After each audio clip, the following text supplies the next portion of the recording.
रात के अंधेरे में मॉस्को के आसमान में एक अमेरिकी फौजी विमान उतरता है।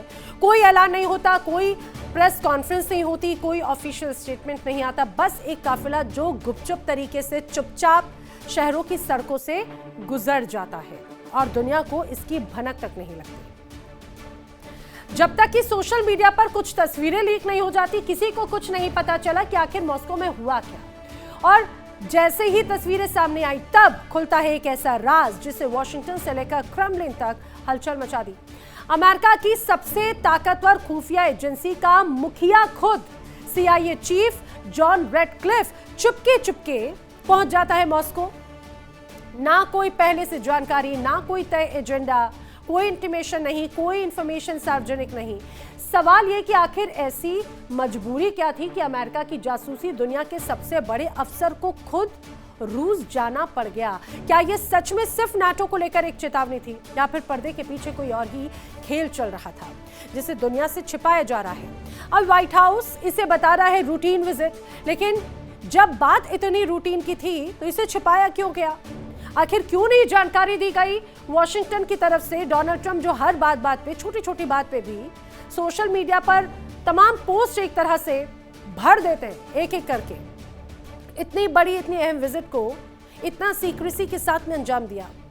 दरअसल कहानी की शुरुआत होती है 24 अगस्त की रात से। जी हां, 24 अगस्त हाल ही में अमेरिका का जॉइंट बेस एंड्रयूज से एक फौजी परिवहन विमान उड़ान भरता है। मंजिल होती है मॉस्को और इस विमान में सवार है खुद CIA के डायरेक्टर जॉन रेडक्लिफ। ये उनकी CIA चीफ बनने के बाद में रूस की पहली यात्रा थी और सबसे हैरानी की बात तो ये कि जो यात्रा है पहले से किसी को बताई ही नहीं गई। 25 अगस्त को जब मॉस्को एयरपोर्ट पर एक अमेरिकी विमान की मौजूदगी नजर आई और शहर में एक डिप्लोमेटिक काफिला दिखा, तब जाकर इस गुप्त दौरे का राज खुला। जरा सोचिए, आखिर बार CIA चीफ मॉस्को कब गए? जवाब है 2021, जब बाइडेन प्रशासन के दौरान विलियम बर्न्स ने पुतिन को यूक्रेन पर पूर्ण हमले से रोकने की चेतावनी दी थी। यानी बरसों बाद ट्रंप प्रशासन का कोई इतना बड़ा सीनियर ऑफिसर सीधे मॉस्को पहुंचा, और वो भी ऐसे वक्त में जब रूस यूक्रेन जंग को खत्म करने की बातचीत पूरी तरह से ठप पड़ी है, ठंडे बस्ते में पड़ी है। दोनों तरफ से लंबी दूरी के ड्रोन और मिसाइल हमले लगातार तेज होते जा रहे हैं। मिशन खुफिया, हिल गई दुनिया। CIA चीफ की गुप्त मॉस्को यात्रा अमेरिकी सैन्य विमान C-17 ग्लोबमास्टर से उड़ान भरी गई। सीधे जाने की बजाय लातविया की राजधानी रीगा में विमान रुका। 24 अगस्त की रात मॉस्को में विमान की एंट्री होती है और 25 अगस्त को पूरी दुनिया को यात्रा की भनक लगती है। अमेरिका रूस की तरफ से यात्रा को लेकर कोई ऑफिशियल स्टेटमेंट आया ही नहीं। CIA चीफ बनने के बाद रेडक्लिफ की यह पहली यात्रा थी जो रूस की थी, और यात्रा से ठीक पहले अमेरिका ने यूक्रेन को निर्देश भेजे थे। समझिए ये टाइमिंग। यूक्रेन को निर्देश भेजे, अमेरिकी टीम के मॉस्को में रहने तक हमले नहीं किए जाएंगे, हमले रोकने के निर्देश दिए गए। और अब बात उस सवाल की कर लेते हैं जिसके इर्द गिर्द ये पूरी कहानी घूम रही है। आखिर रेडक्लिफ मॉस्को गए तो गए क्यों? क्या खिचड़ी पक रही है? अब रिपोर्ट्स कहती हैं कि इस यात्रा की जो पहली वजह नजर आती है वो रूस को एक सख्त चेतावनी देना है। अमेरिकी खुफिया एजेंसीज का आकलन यह है कि रूसी राष्ट्रपति पुतिन नाटो देशों में किसी सीमित हमले या घुसपैठ के जरिए गठबंधन की ताकत को एक तरह से परखना चाहते हैं। यानी सीधे जंग नहीं बल्कि साइबर हमले, हाइब्रिड ऑपरेशन, ऐसे तमाम कदम जो सीधे युद्ध की श्रेणी में तो नहीं आए लेकिन नाटो की एकता को जरूर हिलाकर रखते हैं। लेकिन कहानी सिर्फ यही खत्म नहीं होती। दरअसल रेडक्लिफ की इस यात्रा का जो दूसरा एजेंडा था शायद पहले वाले एजेंडे से और भी ज्यादा अहम है, जो मैं आपको बताने जा रही हूं। अब सूत्रों के हवाले से खबर यह है कि रेडक्लिफ ने रूस को ईरान से आर्थिक और सैन्य समर्थन खत्म करने के लिए भी मनाने की कोशिश की, और यह सिर्फ इत्तेफाक नहीं है। इस पूरी मॉस्को यात्रा से ठीक एक दिन पहले अमेरिकी treasury secret secretary Scott Bessent एक बड़ा ऑपरेशन का ऐलान करते हैं। उस ऑपरेशन का मकसद था ईरान को पूरी दुनिया से आर्थिक रूप से अलग थलग कर देना।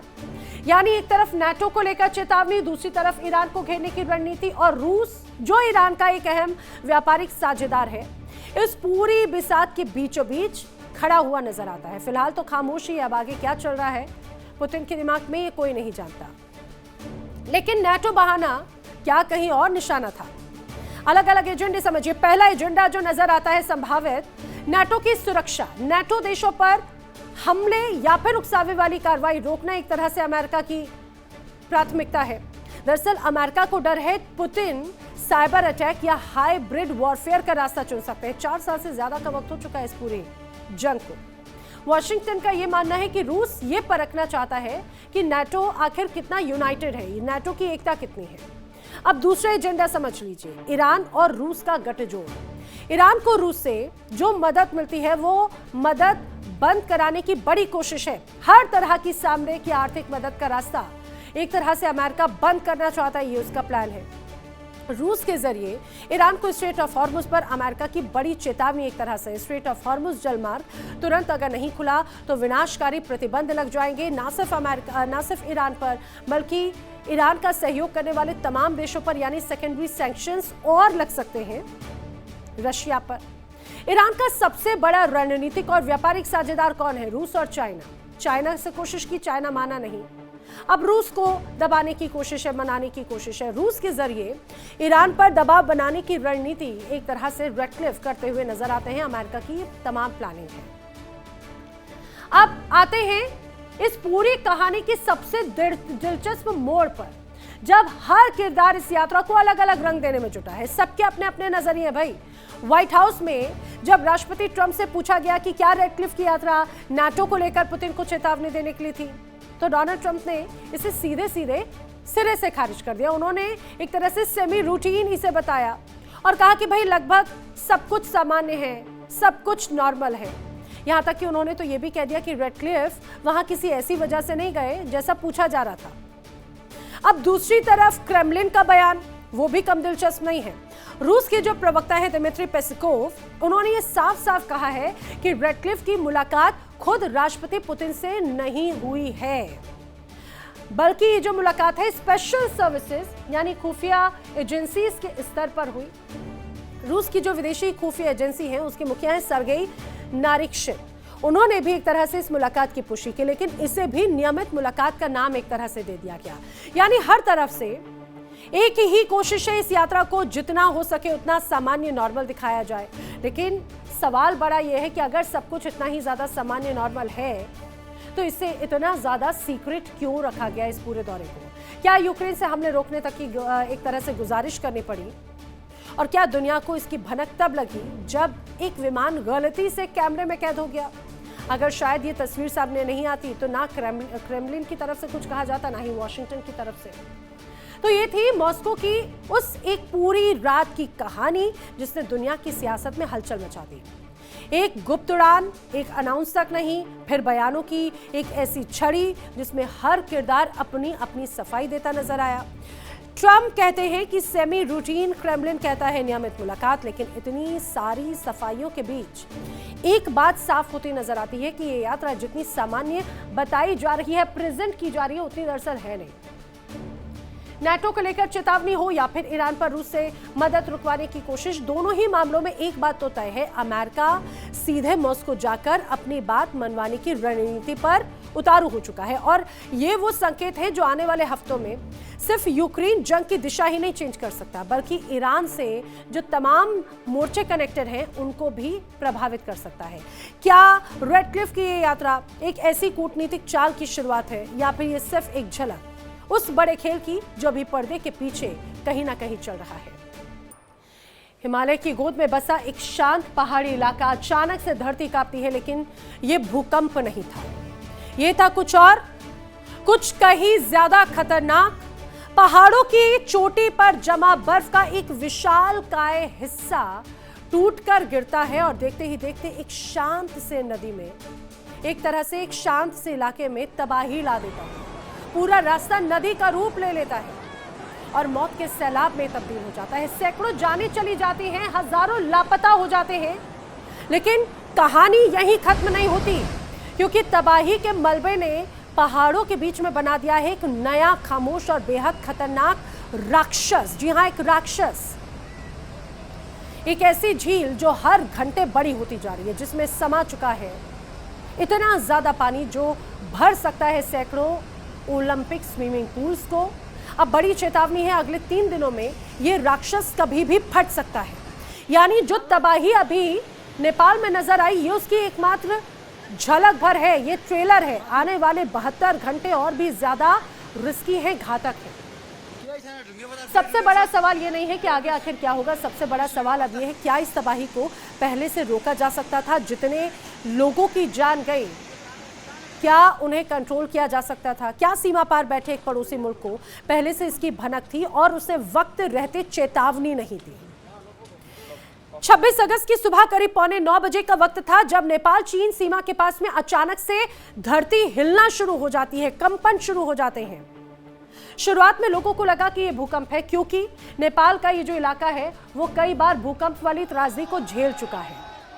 लेकिन भूकंप लगता ये प्रलय जल्द ही पूरा माहौल क्लियर हो गया कि असली वजह तो कुछ और है धरती के कंपन की। हिमालय की ऊंची चोटियों पर एक विशालकाय ग्लेशियर टूटकर नीचे गिरा।